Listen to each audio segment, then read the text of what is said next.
Hello friends, வணக்கம். Welcome to Chitra's cooking. இன்றைக்கி veggie மீல்ஸில் நம்ம வத்த குழம்பு ரெசிபி இன்றைக்கி பார்க்க போகிறோம். டேஸ்ட் வந்து சூப்பராக இருக்குங்க. இந்த மழை காலத்தில் நம்ம வத்தல் வந்து வீட்டில் ரெடி பண்ணி வச்சுருப்போம் இல்லைங்களா, அந்த வத்தல் வச்சு தக்காளி இல்லாமல் காய்கறிகள்லாம் எதுவுமே இல்லாமல் இன்றைக்கி வந்து ஒரு சிம்பிளான ஒரு குழம்பு. இது ஒரு வாரம் ஆனாலும் கெட்டு போகாதுங்க. அந்தளவுக்கு சூப்பரான ஒரு ரெசிபி.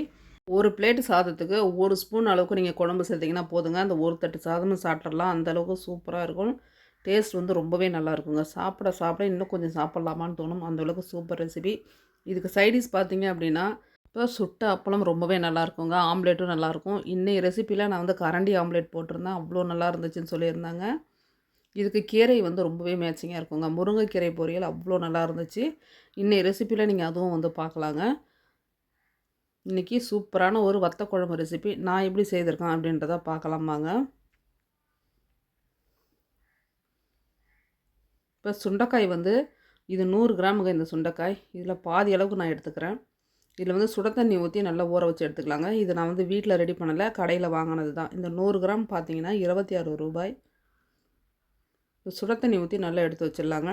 இப்போ சின்ன வெங்காயம் கட் பண்ணி வச்சுருக்கேன். நீங்கள் வத்த குழம்புக்கு சின்ன வெங்காயம் யூஸ் பண்ணிங்கன்னா மட்டும்தான் ரொம்பவே நல்லாயிருக்கும்.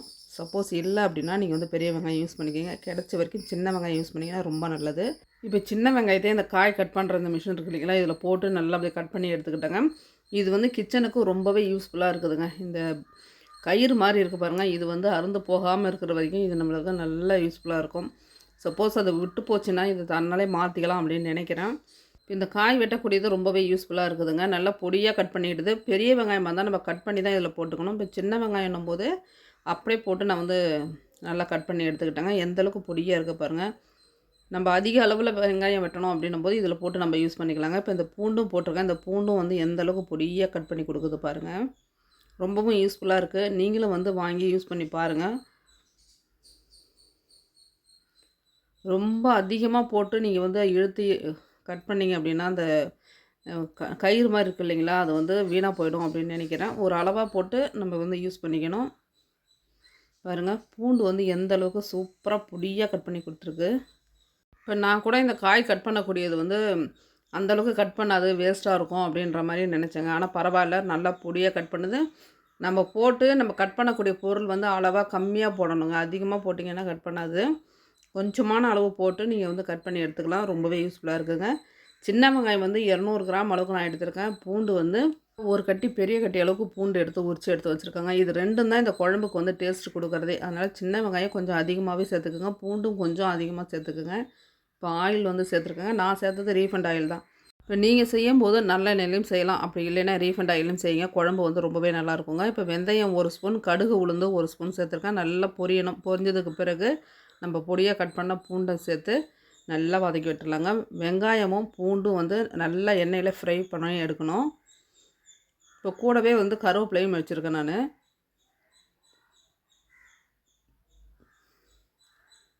இப்போ ஆயிலே வந்து நல்லா வதக்கி விட்டுட்டு நம்ம சுட தண்ணியில் போட்டோம் இல்லைங்களா சுண்டைக்காய், அதை நல்லா அலசிடுங்க. அலசிட்டு அதன் பிறகு வந்து குழம்புல போட்டுக்கலாம். நம்ம வீட்டில் போடக்கூடிய சுண்டைக்காயாக இருந்தது அப்படின்னா நீங்கள் அலசணுன்ற அவசியம் இல்லைங்க.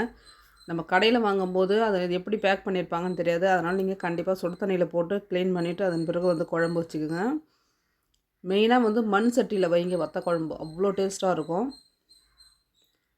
இது சின்னதாக ஒரு மண் சட்டி தாங்க, ரொம்ப பெரிய அளவு கிடையாது. சின்ன மண் சட்டியில் தான் நான் குழம்பு வச்சுருக்கேன். ஏன்னா இந்த குழம்பே நம்மளுக்கு வந்து ஒரு 7லேருந்து 8 பேர் வரைக்கும் தாராளமாக சாப்பிட்லாம். அவ்வளோ நல்லாயிருக்கும். கொஞ்சமான அளவு போட்டாலே நம்மளுக்கு அதிக சாப்பாடு சாப்பிட்லாம் வத்த குழம்பு மட்டும். அதனால் கம்மியான குவான்டிட்டியிலே நம்ம வந்து செஞ்சுக்கலாம். புளி வந்து பார்த்திங்கன்னா பெரிய நெல்லிக்காய் இருக்கு இல்லைங்களா, அந்த சைஸ் கிராம் கணக்கு பார்த்திங்கன்னா 50 கிராம் புளி எடுங்க போதும்.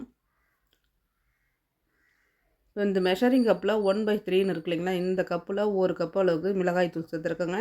நம்ம வீட்டிலே அரைச்சி யூஸ் பண்ணுவோம் இல்லைங்களா, அந்த மிளகாய் தூள் தான் நான் போட்டிருக்கேன். அதை சேர்த்துட்டு நல்லா கலந்து விடுங்க. மிளகாய் தூளும் நல்லா கலந்து விட்டுடுங்க. உப்பு வந்து தேவையான அளவுக்கு சேர்த்துக்குங்க. மிளகாய் தூள் வந்து நம்ம காரம் வந்து எந்த அளவுக்கு இருக்குது அப்படின்றத நீங்கள் செக் பண்ணிக்கோங்க. சிலருக்கு புளிப்பாக சாப்பிட்டா பிடிக்கும், ஒரு சிலருக்கு நல்லா காரமாக இருந்தால் தான் பிடிக்குங்க. ஒரு சில புளி வந்து பார்த்திங்கனாலும் ஒன்றும் ரொம்ப புளிப்பு அதிகமாக இருக்கும், ஒரு சில புளி வந்து ரொம்ப கம்மியாக இருக்கும் புளிப்பு. இதில் தான் குழம்பு வைக்கும்போது வித்தியாசம் வரும் நிறைய பேருக்கு.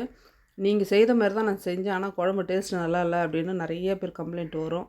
அது வந்து புளியோட தன்மையும் இருக்குதுங்க. அந்த புளிப்புக்கு தகுந்த அளவுக்கு நீங்க காரத்த வந்து கூட்டியோ, குறைச்சோ நீங்க தான் சேர்த்துக்கணும்.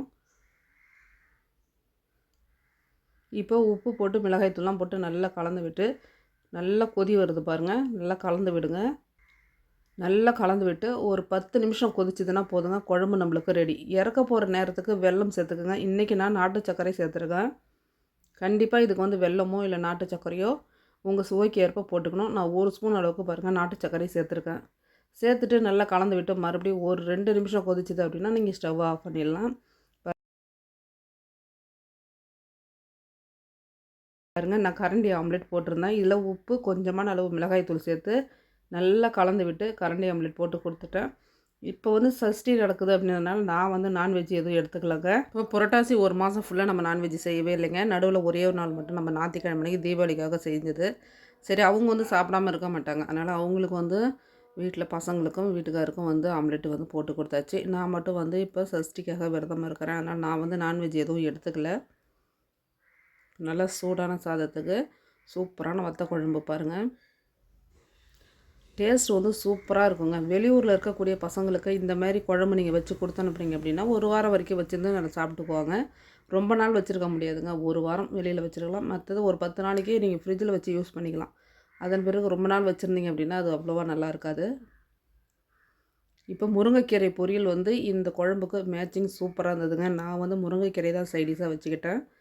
கூடவே வந்து தயிர். இன்னைக்கு வந்து லஞ்ச் மெனு இதுதாங்க. சரியான டேஸ்ட்டில் இருந்துச்சு இந்த வத்த குழம்பு. இதே அளவுகளோட நீங்க வந்து செய்து பாருங்க. உங்களுக்கும் வந்து ரொம்பவே பிடிக்கும். சூப்பர் டேஸ்ட்டில் இன்றைக்கி ஒரு மீல்ஸ் வந்து பார்த்தாச்சு. நீங்களும் உங்கள் வீட்டில் இந்த வத்த குழம்ப ட்ரை பண்ணி பாருங்கள். டேஸ்ட் வந்து உங்களுக்கும் ரொம்பவே பிடிக்குங்க. சாப்பிட சாப்பிட இன்னும் கொஞ்சம் சாப்பிட்லாமான்னு தோணும். அந்தளவுக்கு சூப்பரான ஒரு வத்த குழம்பு ரெசிபி. இந்த வீடியோ உங்களுக்கு ரொம்ப பிடிச்சிருக்கும் அப்படின்னு நினைக்கிறேன். எனக்கு பிடிச்சிருந்தது அப்படின்னா ஒரு லைக் பண்ணிவிட்டு நம்ம சேனலை சப்ஸ்கிரைப் பண்ணுங்கள். தொடர்ந்து என்னோடய வீடியோக்களை பாருங்கள். தேங்க்யூ.